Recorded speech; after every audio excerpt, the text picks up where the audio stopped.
Jésus partit de là et se rendit dans sa patrie. Ses disciples le suivirent. Quand le sabbat fut venu, il se mit à enseigner dans la synagogue. Beaucoup de gens qui l'entendirent étaient étonnés et disaient: d'où lui viennent ces choses? Quelle est cette sagesse qui lui a été donnée et comment de tels miracles se font-ils par ses mains? N'est-ce pas le charpentier, le fils de Marie, le frère de Jacques, de José, de Jude et de Simon? Et ses sœurs ne sont-elles pas ici parmi nous? Et il était pour eux une occasion de chute.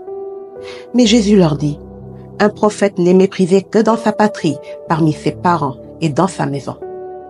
Il ne put faire là aucun miracle, si ce n'est qu'il imposa les mains à quelques malades et les guérit. Et il s'étonnait de leur incrédulité. Jésus parcourait les villages d'alentour en enseignant. Alors, il appela les 12 et il commença à les envoyer 2 à 2 en leur donnant pouvoir sur les esprits impurs. Il leur prescrivit de ne rien prendre pour le voyage, si ce n'est un bâton, de n'avoir ni pain, ni sac, ni monnaie dans la ceinture, de chausser des sandales et de ne pas revêtir de tunique. Puis il leur dit: dans quelque maison que vous entriez, restez-y jusqu'à ce que vous partiez de ce lieu. Et s'il y a quelque part des gens qui ne vous reçoivent ni ne vous écoutent, retirez-vous de là et secouez la poussière de vos pieds, afin que cela leur serve de témoignage. Ils partirent et ils prêchèrent la repentance. Ils chassaient beaucoup de démons et ils oignaient d'huile beaucoup de malades et les guérissaient. Le roi Hérode entendit parler de Jésus, dont le nom était devenu célèbre, et il dit: Jean-Baptiste est ressuscité des morts, et c'est pour cela qu'il se fait par lui des miracles. D'autres disaient: c'est Élie, et d'autres disaient: c'est un prophète comme l'un des prophètes. Mais Hérode, en apprenant cela, disait: ce Jean que j'ai fait décapiter, c'est lui qui est ressuscité. Car Hérode lui-même avait fait arrêter Jean et l'avait lié en prison à cause d'Hérodiade, femme de Philippe, son frère, parce qu'il l'avait épousée, et que Jean lui disait: il ne t'est pas permis d'avoir la femme de ton frère. Hérodiade était irritée contre Jean et voulait le faire mourir. Mais elle ne le pouvait, car Hérode craignait Jean, le connaissant pour un homme juste et saint. Il le protégeait et, après l'avoir entendu, il était souvent perplexe et l'écoutait avec plaisir.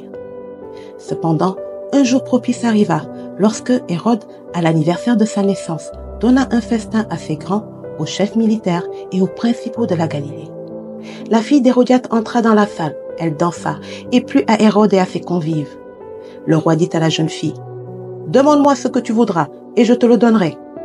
Il ajouta avec serment: ce que tu me demanderas, je te le donnerai, fût-ce la moitié de mon royaume. Étant sortie, elle dit à sa mère: que demanderai-je? Et sa mère répondit: la tête de Jean-Baptiste. Elle s'empressa de rentrer aussitôt vers le roi et lui fit cette demande: je veux que tu me donnes à l'instant, sur un plat, la tête de Jean-Baptiste. Le roi fut attristé, mais à cause de ses serments et des convives, il ne voulut pas lui faire un refus. Il envoya sur le champ un garde avec ordre d'apporter la tête de Jean-Baptiste. Le garde alla décapiter Jean dans la prison et apporta la tête sur un plat. Il la donna à la jeune fille et la jeune fille la donna à sa mère. Les disciples de Jean, ayant appris cela, vinrent prendre son corps et le mirent dans un sépulcre. Les apôtres, s'étant rassemblés auprès de Jésus, lui racontèrent tout ce qu'ils avaient fait et tout ce qu'ils avaient enseigné. Jésus leur dit: venez à l'écart dans un lieu désert et reposez-vous un peu. Car il y avait beaucoup d'allants et de venants, et ils n'avaient même pas le temps de manger. Ils partirent donc dans une barque pour aller à l'écart dans un lieu désert. Beaucoup de gens les virent s'en aller et les reconnurent, et de toutes les villes, on accourut à pied et on les devança au lieu où ils se rendaient. Quand il sortit de la barque, Jésus vit une grande foule et fut ému de compassion pour eux, parce qu'ils étaient comme des brebis qui n'ont point de berger. Et il se mit à leur enseigner beaucoup de choses. Comme l'heure était déjà avancée, ses disciples s'approchèrent de lui et dirent: ce lieu est désert et l'heure est déjà avancée. Renvoie-les afin qu'ils aillent dans les campagnes et dans les villages des environs pour s'acheter de quoi manger. Jésus leur répondit: donnez-leur vous-même à manger.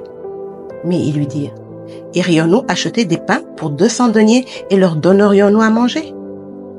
Et il leur dit: combien avez-vous de pain? Allez voir. Ils s'en assurèrent et répondirent: 5 et 2 poissons. Alors il leur commanda de les faire tous asseoir par groupes sur l'herbe verte, et ils s'assirent par rangées de 100 et de 50. Il prit les 5 pains et les 2 poissons, et, Levant les yeux vers le ciel, il rendit grâce. Puis il rompit les pains et les donna aux disciples afin qu'ils les distribuassent à la foule. Il partagea aussi les 2 poissons entre tous. Tous mangèrent et furent rassasiés, et l'on emporta 12 paniers pleins de morceaux de pain et de ceux qui restaient des poissons. Ceux qui avaient mangé les pains étaient 5000 hommes. Aussitôt après, il obligea ses disciples à monter dans la barque et à passer avant lui de l'autre côté, vers Bethsaïda, pendant que lui-même renverrait la foule. Quand il l'eut renvoyé, il s'en alla sur la montagne pour prier. Le soir étant venu, la barque était au milieu de la mer et Jésus était seul à terre.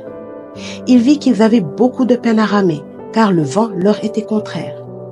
À la 4e veille de la nuit environ, il alla vers eux, marchant sur la mer, et il voulait les dépasser. Quand ils le virent marcher sur la mer, ils crurent que c'était un fantôme, et ils poussèrent des cris, car ils le voyaient tous, et ils étaient troublés. Aussitôt Jésus leur parla et leur dit, « Rassurez-vous, c'est moi, n'ayez pas peur. » Puis il monta vers eux dans la barque, et le vent cessa. Ils furent en eux-mêmes tous stupéfaits et remplis d'étonnement, car ils n'avaient pas compris le miracle des pains parce que leur cœur était endurci. Après avoir traversé la mer, ils vinrent dans le pays de Génézareth et ils abordèrent. Quand ils furent sortis de la barque, les gens, ayant aussitôt reconnu Jésus, parcoururent tous les environs et l'on se mit à apporter les malades sur des lits partout où l'on apprenait qu'il était. En quelques lieux qu'il arriva, dans les villages, dans les villes ou dans les campagnes, on mettait les malades sur les places publiques et on le priait de leur permettre seulement de toucher le bord de son vêtement. Et tous ceux qui le touchaient étaient guéris. Amen.